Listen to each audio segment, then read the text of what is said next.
Profiles in Holography is brought to you through the generous support of the International Holography Fund. For more information, visit their website at holographyfund.org.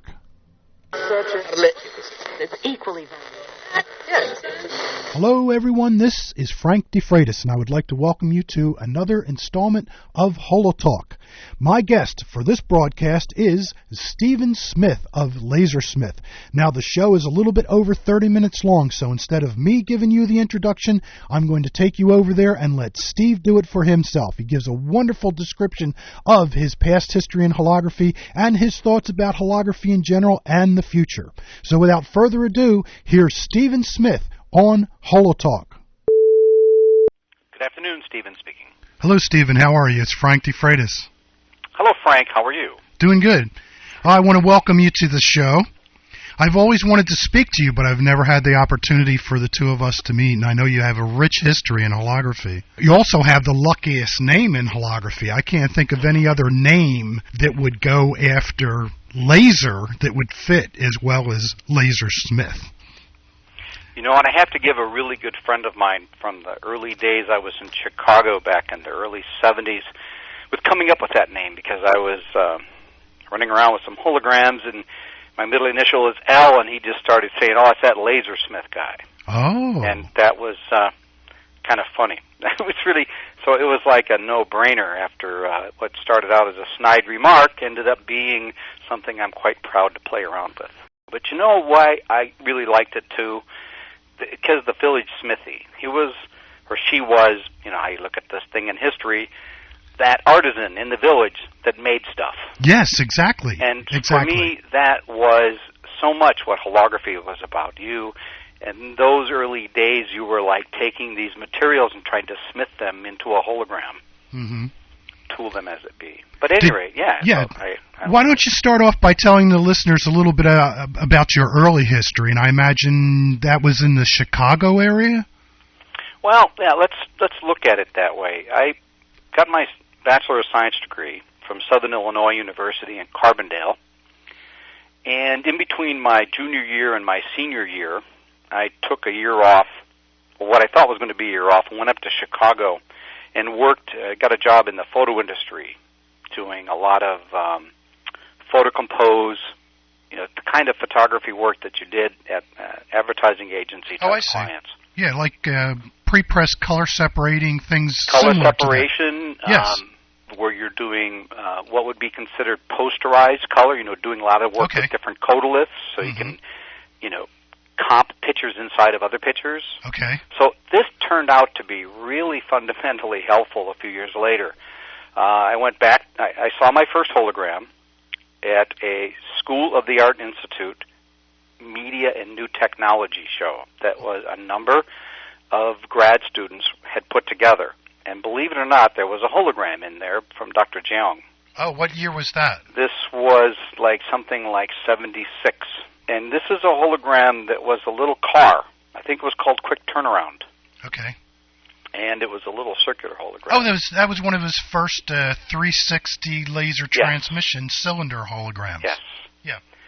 And I was very captured by that. At that point in my career, I was really kind of a fine art photographer. I had a 4x5 view camera. I used to spend my off days schlepping around Chicago doing black and white and color work. I had my own dye transfer lab in one of my bedrooms in my apartment, and I was doing color separations and doing, if your listeners are familiar with a photographer by the name of George Tice, it's kind of like urban landscape photography. Okay. And that's what I was doing in 75 and 74. And then I saw this hologram, and as an image maker in photography, I was very much about a printmaker. I really cared a lot about the quality of the print. That was a part of the process that communicated my vision or image through to the viewer. Mm-hmm. And I was very much an art photographer. And so I called my old instructor, Chuck Swedland, down at Southern Illinois, and I said, I want to come back and finish up my senior year, and I've caught wind of this new thing called holography, and I want to know if you might let me spin that up into my senior thesis. So he checked around campus. He gave me the name of a professor, a Dr. Zitter, who was over in the physics department. That's interesting. And Dr. Zitter had a helium neon laser. So they said, you know what, we can make this work. Come on back. So I went back down in 78, 77, 78 to finish my senior year and did kind of a mix of holography and photography. And I need to put something in here real important. After I saw my first hologram and found out that it was made by a physics professor up in Lake Forest, just north of Chicago, I went and signed up for his summer holography workshops. Oh, okay. And took 2 of them. And at that really, it was like people were getting frustrated with me because all I ever talked about was holography and trying to get a laser. And you were called to do this. It was just, it's like that little mouse or little squirrel that sees a shiny thing, needs to collect it. Yeah. Something happened. I was just, I have to know how to do this. Because to me, it was an extension of the image. Now it was the ultimate printmaking. I wasn't dealing with dyes or silver anymore on a paper.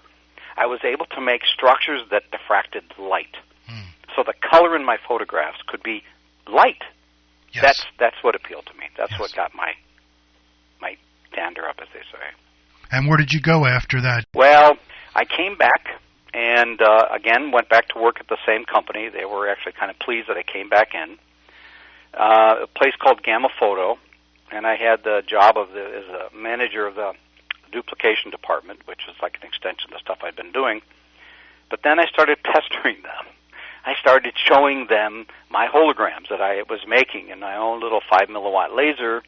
At the time when I moved back, I moved down into the western section of the Chicago Loop. That's where the old vegetable markets used to be, near Fulton Street. I had a loft photography studio. I was still doing photography on the side, but I had to support myself, so I had a full-time job as the manager of this color dupe department. And I'd bring them in my holograms, and I'd show them, and I'd say, these are really, really getting kind of interesting to do. What do you think? And they kind of were like, we don't see this being interesting. Isn't that something? And I got in trouble with the management. So I, at that point, was interested in doing holography full time and was trying to figure out a way to do it. So I looked for another photo lab, but they had it opening on the night shift, so I could work from 5 in the evening until 1 in the morning, and then I had days to work in my little lab. And took that job over at K&S Photographics. So now we're talking 79. And in the same time had built up my little lab, was doing holograms with a little 2.5 or 5 milliwatt Heaney. That was a major investment back then, a 5 milliwatt that laser. was like serious money. It was like more than $2,000. Yeah, it certainly was. And it was and it was such a pitiful amount of light. And I was making little tiny, like 1 inch in diameter and reflection holograms that you could like barely see because nobody had really heard about pyrochrome yet. Okay. So we were doing all this, really heavily silver-laden holograms that were fixed, and because of the, they shot in red, but there was all the silver in them and collapsing, and so they were green. You were probably working with mercuric chloride and some of those other chemicals, right? Good stuff. Bad news. And here's where another little fun caveat happens. I have a lot of friends in my building that are students at the School of the Art Institute. And I'm going to all the weekends, going to parties at different students' house. And I'm at a party one evening, and I'm talking to a woman who's there, a girl, trying to make conversation. And at one point she just got frustrated and said, there's another guy here who's trying to talk to me about the same stuff. It's this holography stuff. I'm going to introduce you to him. You want to talk to somebody about this? Go talk to him. And she introduced me to Tom Svetkovich. Oh, yes. And so in meeting Tom, I found out there was somebody else that was like really keenly interested in holography, and he was doing some consulting with Zenith. So that kind of spun. So in the summers, I'm doing workshops in holography at Lake Forest. In the daytime, Tom and I are kind of talking about how can we make holograms work. And we figured, well, one thing we can do is, this is obviously more money than either one of us have. Why don't we try to do this thing? There was a guy in Chicago who had started a thing called a cooperative darkroom, where people could rent time on enlargers who didn't, have a darkroom. I thought, why couldn't we do something like that for holography? Why don't we have like a cooperative holography lab? Mm-hmm. And that began the Chicago Holographic Cooperative. Oh, I have never heard of that. Connections. Myself, Tom, some students, people, Victor Heredia, Rick Bruck, Melissa Crenshaw, a whole group of people that had been taking holography classes up at Lake Forest and also at the 1134 Gallery of Holography in Washington Street in Chicago. Yes. Were all actually kind of milling around Chicago looking for, like, how can we do this? So we started meeting at my studio at 952 West Lake Street, and it was a photography studio, and I had my little holography lab there that really wasn't much, but I was able to do some things, and we would have monthly meetings. What are you doing? Bring in holograms, talk about holograms, who wants to start a lab. Tom had a laser, had some equipment, and we ended up meeting a woman that owned an old firehouse a couple of blocks from me at 114 North Aberdeen. And she was like, I've got a tenant on the first floor. He's got a meat packing company. Get these trucks with smelly meat in there. I'd be glad to rent you the first floor. And do whatever you want. So Tom and I took out a lease, 1-year lease, took the back of it up to start with, and built our first table. Wow. Started putting the table together. Now we're talking this late 97, 79, and going into the spring of 1980. And we had the first table up. The darkroom processing was happening, and he and I had been making. He had a bigger laser. Yay! Red laser. Yep. And there we were. We were making 4x5 holograms. Yeah. I think that's right around the time of the first workshop, the symposium on holography. Okay, that would be 82.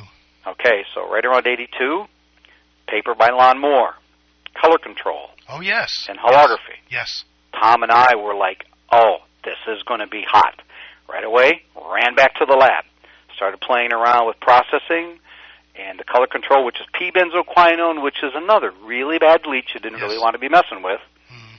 Anything comes in a package. It's a cardboard box. Inside of that is a aluminum foil cellophane bag that's been vacuum sealed, which inside of that is another glass container. Inside of that is another container. It's like in a skull and crossbones on the front.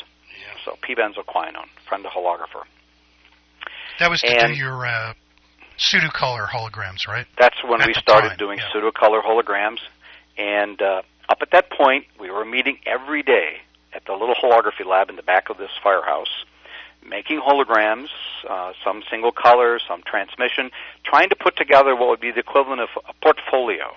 I knew some art directors at a number of different agencies around Chicago. I had a couple of really good friends who were also photographers that were doing commercial photography work, and they were putting me in touch with people. And we put together 3 color control holograms and went into an advertising agency that was called Frankel and Company. What holograms were they? There was 2 holograms of little shells I had found on the beach of crabs. Okay. So there's a crab shell that was green and a crab shell that was gold, floating through the surface of the plate. And we met with a guy, art director, whose name was Bill Takazuki. And at the time, he had a big client called McDonald's, and they were doing point-of-sale signage for McDonald's. Oh. He said, you know what? This is like really, really cool stuff. He said, if you had more equipment, could you make these bigger and could you do these better? Because he said, because nobody's ever come in here and showed me holograms that could be, this is that color and this is that color. So Tom and I came back. We set up their little exhibition room with the 12 different holograms. 2 were laser lit. A couple were, we even had built the case. The case was like, took 2 people to carry it up, all made out of wood, all with little slots for the holograms to set in, the laser to set in. Wow. I mean, the whole thing. Set it up. They brought in a number of different account execs that was there for about a 4-hour period. We hung around and answered questions while people were there.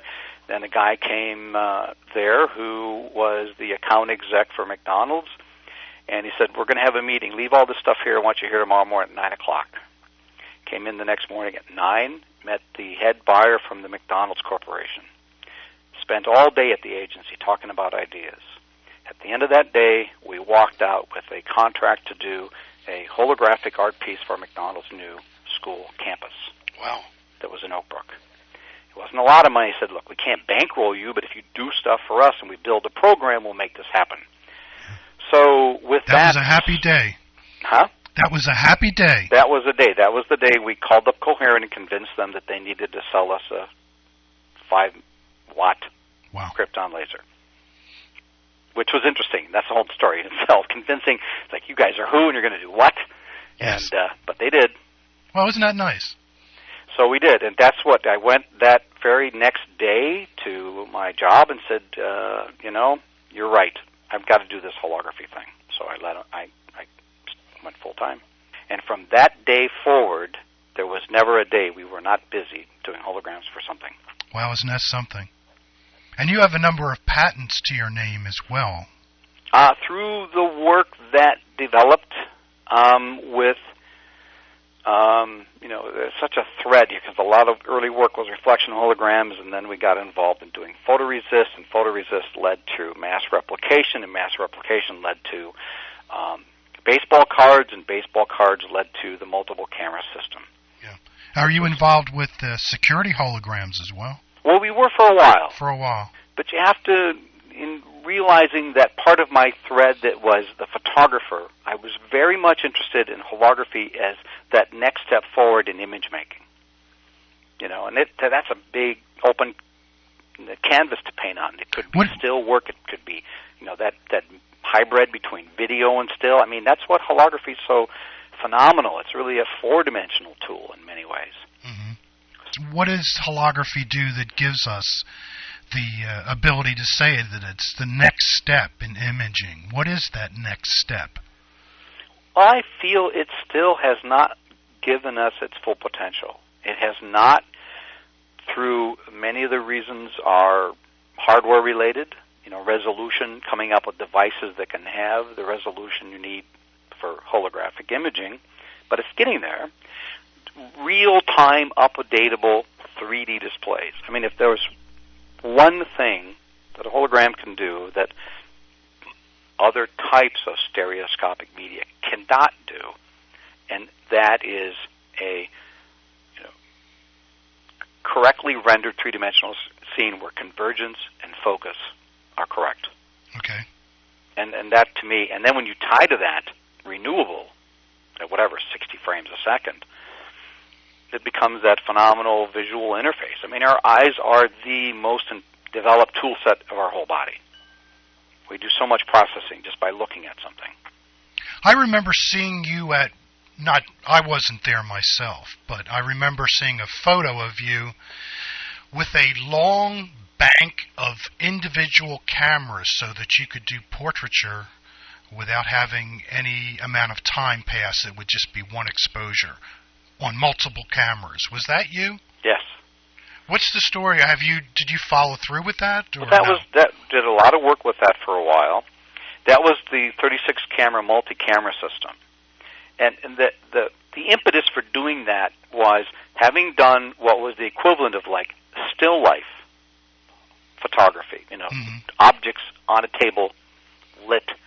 We were beginning to bump our heads against the boundary of, well, could you do something that's a real thing? Yes. And so, we'd already had a really good contract going with Upper Deck, and so we were, Smith and Svetkovich holography had ended, and Tom and I had split directions, and the LaserSmith came into being. And within that period of time of the LaserSmith, we got heavily involved in trying to break that other boundary, get holography able to deliver to whoever was interested in it, besides the artist and on the commercial side, images of the kind of things that they could go to a photographer and get. Real life. Yeah. And so this became kind of an outlandish idea in one sense. I mean, sure, I've got a really rich photography history. I know about MyBridge, multiple camera system, imaging sequences of images to kind of like dissect motion. And there had been people that had built multiple camera systems to do stereo photography. Okay. But nobody had ever taken the challenge with the new cameras, the electronic shutter control that was now available, and specifically to deal with them relative to the holographic image problem. So sitting down and doing a quick calculation, I worked out basically if I took the 7 to 9 millimeters that you might consider to be that active area behind your pupil that your retina is at when you're looking at something at arm's length, how many different views do I need to have to kind of fill that out 15 inches wide? And that's where the number 36 came from. Oh, I see. So put together a small group of it. LaserSmith was half of the funds. Gary Zucker, who was the marketing guy who put together the Upper Deck deal, put together another quarter, and Dr. Jung also coupled in, and we formed a group called Advanced Holographic Imaging Technology, AHIT, AHIT, and that was specifically to do image capture initially for sports cards for Upper Deck. I see. I want to ask you about Upper Deck. Do you mind? The first shot we did was the Ballerina, which yes, I know really that big piece. Success at the little galleries. Yes, very nice. Yes. The Upper Deck. There's people that still ask questions about the Upper Deck, and maybe you can sort of clarify a few things on that. The footage that someone sees in one of the Upper Deck cards that provides the several seconds of action.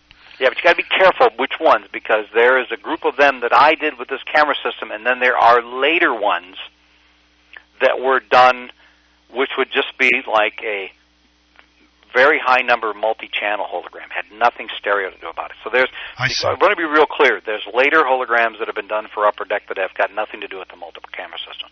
Okay. They're just taking, 25 or 30 frames of video footage and imaging them sequentially like you would in a stereogram, except they don't have any three-dimensional data. Yes. And they'll do some tracking because they got to get rid of any camera jitter or blur. They might even, stay relatively positioned with the carrier of the ball or the guy hitting the, whatever. Mm-hmm. So, but that's different. That's not the multiple camera system. There was only one set of hockey cards done with the multiple camera system. Okay. So Mark Messier, Brett Hull, one other really great hockey guy. Were they more or less static images? No, they were. They were motion. This is like where there was smile. the interesting problem. This is like where I was kind of pushing the envelope too much. These have motion. I've got one where Mark Messier and Brett Hull are fighting for the puck. Oh. So as you move the hologram back and forth, not only are they 3D and skating at you, but their sticks are also going back and forth. I see. I've got another one where I'm trying to remember, and I'm sitting here grasping for the guy's name. He was from Canada originally, but he was a big name player for the California Los Angeles team. I can't remember his name, but he does what he smacks the puck, and it's reminiscent of that strobe photograph of the guy swinging the tennis racket and hitting the ball. Okay. In the sense that every single sectional sweep of the hockey stick, up till the point where it hits the puck and the puck speeds away, is there, but it's there three-dimensionally as well as sequentially. Okay. That's interesting, because there were a few of us trying to determine whether we were actually seeing any dimensional properties to some of those cards that were produced for a national chain. I think it was Denny's or something. Right. All of that, I did a bunch of those for American Banknote, but they were not done with the multiple camera system. I was hired as a... But there is dimensional property to that, or are we all mistaken? But those were... Restate, because I think I overspoke on top of what you were saying. I'm sorry. Those cars that we're speaking of that you said were produced with American Banknote, but not with the multiple camera system, are we correct in seeing dimensional properties to those cards? They're not. I would say you're just kind of visually thinking you're seeing 3D. Thinking we're seeing it, okay. It's a single camera, and it's a sequence of time. Yeah, because we were with... ran by or hit, some of them were baseball. Yeah. We were with Ken Dunkley, who was an early holographer. I know him, yes.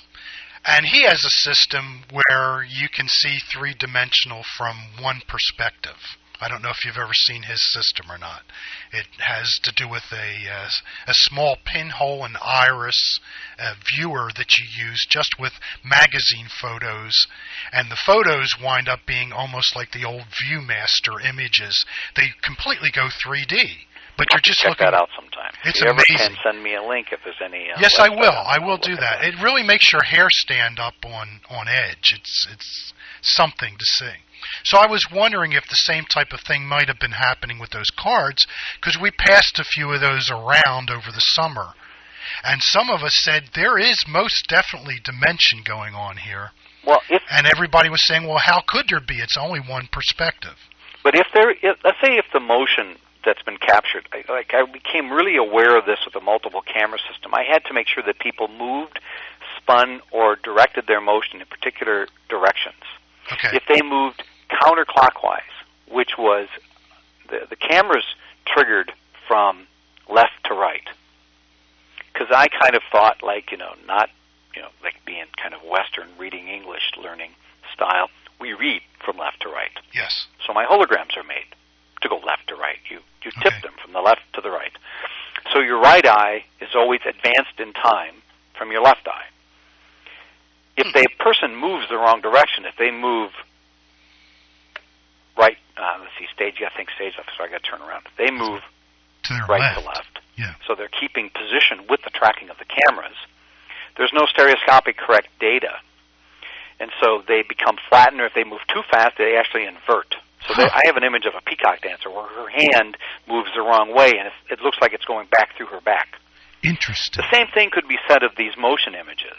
If there is some motion, and it's the motion sequentially from the, they are also recorded in time left to right.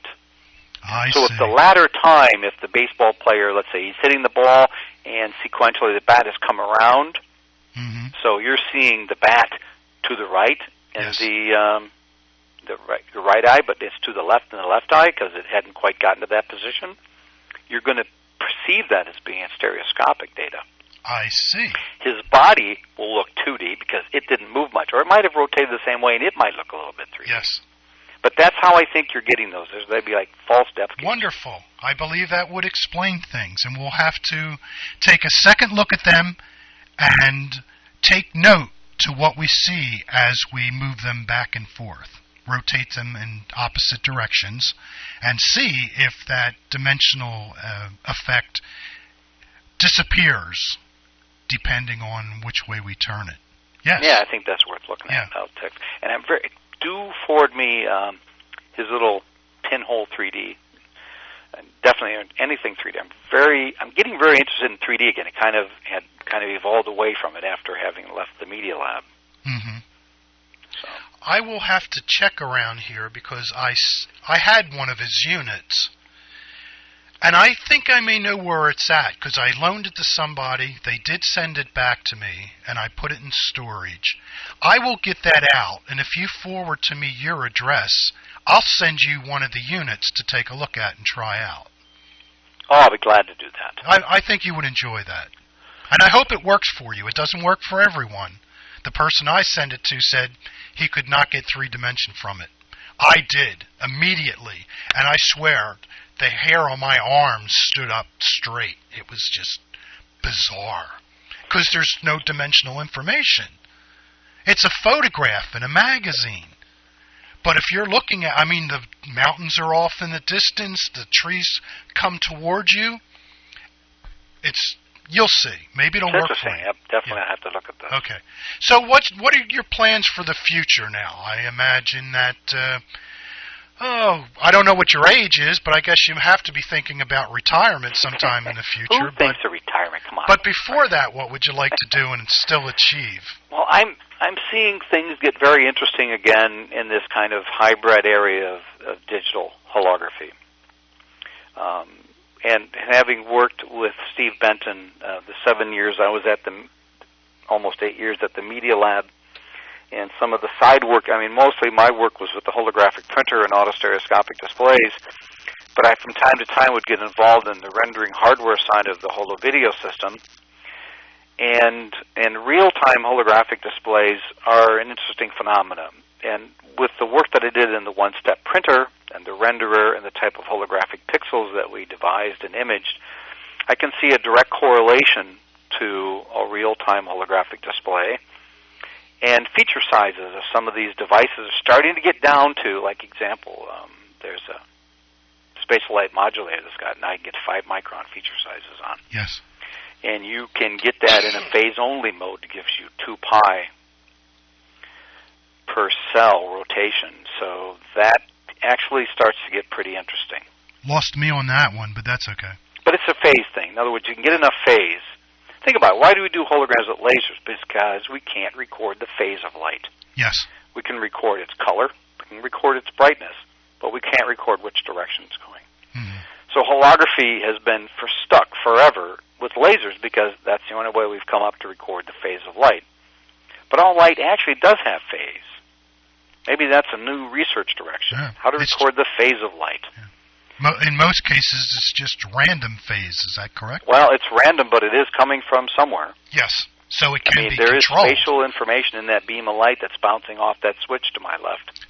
But so there's some interesting directions, and I think right now what's going on with some of the real-time 3D displays that are diffractive in nature, the University of Arizona work that's going on with those photorefractive polymers, that can be written to, that's pretty exciting.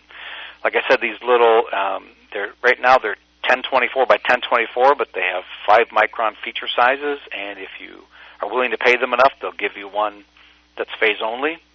Mm-hmm. That's looking pretty interesting. So I think there's maybe a path to a real-time holographic display. That would be wonderful, because there's so many competing technologies now. The holography is really taking a back seat, too. We have to work a little harder maybe to get something out of it. But, there's, what's that group that's doing that thing where they're, do you remember a few years back there was a woman from Stanford that had done a little doped cube, little crystal? Oh, yes. And she was scanning an infrared laser into it and basically drawing, X and Y scanning into it and getting fluorescence off of the molecules. Big hit out at SPIE. Yes, I remember Photonics that. West a few years back. Yeah. There were lines almost reminiscent of when Emmett Leaf had his holograms at the Optical Society of America. But there's a group now, and I will have to. I apologize for not having this. I just came across their website yesterday, and optics. Gosh darn it, where is it now? But they took that same idea. You've got a little cube. It's 2 centimeters by 2 centimeters, but it's kind of like filled with little particles that will fluoresce with infrared illumination. So they're, X and Y scanning. They're doing a little bit of what Mike Halley was doing at the Media Lab, which was kind of like doing real-time renderings with slices. Mm-hmm. So you kind of couple that together, and you have this little 2 centimeter cube. And if you give me 1 second, I'm actually dialing through my emails, and I will tell you the name of this company. That's pretty exciting, although it's not holographic. It's interesting. It's this hybrid thing, right? Because technology. It's a scanner and getting 3-dimensional fluorescing to go on. So that's not holographic in that sense. But they'll call it a hologram anyway. They will. Thank you, CNN. Yes. I get so frustrated when non-holography gets mistagged. Yeah. It's very unfortunate, but it happens every day. And it's having an adverse effect on holographic workshops and holographic exhibits, because I've had the public come to shows where they would look at the holograms on the wall, and they would turn around and say, this is not what I expected a hologram to be. This is really a good observation, because, Star Wars, which was great in so many ways, Princess Leia was the bane of holography for a long time, because you would get calls. Well, that's what we want. What do you mean you can't do that? Lucas can do that. Yeah. And the same thing has happened with this. And again, what's really too bad is why don't they just call it what it was, because it really was good for what it was. It's kind of like tracking, motion capture for blue screen rendering, or multiple view capture for blue screen. That's all they were doing. 3D Icon. Okay. They have a thing called C-Space. Okay. But see, they're being honest. They call it a true volumetric display, and that would be correct. Yes. But I think you're right. I think we all want to see the right labeling of stuff, because holography really does need its chance in the sun again. Well, there's another way of looking at it, and that is, who cares if holography doesn't move beyond what it is? It's good enough for what it is, as it is, and it may always be what it is, and take that as far as we can take it. It is. You're right. I'm 100% agree with you. There is nothing wrong with what holography can do today. And to see more of it out there. I recently gave a talk to the Northeastern Optical Society of America, which was kind of like my history of holography. Oh, yes. Talk. I saw that listed. How did that go and for you? And it went really well. And Good. The key thing that tripped everybody that came in was like there were 35 holograms up there along, some were in my book, some were exhibit pieces that were display holograms. They hadn't seen any of this stuff close up for like 15 years. Some of them had never seen them, and these were all people that were optical engineers around the Boston area. A few I heard had worked in Polaroid in the old days, but none had been from their holography group. And they were just blown away. They were like, wow, these are really beautiful. This is really stunning. Why didn't anybody do... You used to do this? Why don't you do this now? Yeah. And that really got, all the hairs in the back of my head standing up again. It's going to have a revival. And it's not going to have anything to do with workstations or hitting a print button and having a holographic RGB laser printer exposed pixels. That's all coming, and it's all going to be great. You haven't seen the print I made from the holo printer at MIT? What was the content of car? That wasn't the alcove hologram, was it? No. This is in the same genre of work that Zebra does, but Mike had left before me, and then we followed up with that research. I should, if you keep track of, LaserSmith holography.com. LaserSmith-holography.com. These things are going to get posted over the next month or two, GIF animations and JPEG animations. And I will make sure that we have a link going to that website. Because I'm going to, then you'll get a chance to see that it's a full parallax, color hologram that was digitally printed with the holoprinter I built there that has 1/2 millimeter pixels. Okay. So, that's an option. That's one of them. You're right, Frank. It's all of these flavors of holography. It's one-step reflection holograms of beautiful dioramas. But always moving on doesn't necessarily mean giving up the old ways of doing things, which I think a lot of people, would just as soon drop the old way of doing holography and move on to just electronic and workstations and printers. But I want to try and keep the old holography as a craft and still keep it alive. Oh, you're speaking to my heartstrings. Yeah. That's the first part of my calling with this it is a craft for me, and I don't have a problem with that. Is there anything that you'd like to cover that we haven't had a chance to talk about, since we're at 40 minutes? I'm not done doing it. I've been so reinvigorated. TJ's been in touch. He's like saying, Steve, you got to come out to China for this holography conference. That's a long ways. I don't know if I can get there. Wow, yeah. But it may make it, digging out those holograms and looking at this phenomena, my wife said to me last night, why don't you have our tenant move out in the basement and take it over and put a lab back together? And I've worked with, so, I may end up getting my heartstrings pulled again. We'll see. Well, if you're ever in the Philadelphia, New York metropolitan area, that triangle right there, I'm right in Allentown, Pennsylvania. Would love to have you as a guest sometime, so stop in. Oh, it'd be good to see you. And you, or if any of your listeners are ever in the Boston area, give me a ring.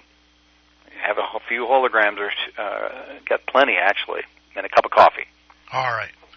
Stephen, thank you so much for being on the show. I should have this up definitely by the end of the week, and I hope you get a lot of listeners, and a lot of people will be coming to your website to check out your updates, now, Steve, this is great. Now I got to get my rear in gear and add more pages. All right. Thanks for the time. Thank you so much for taking the time, Stephen. Bye-bye. Bye.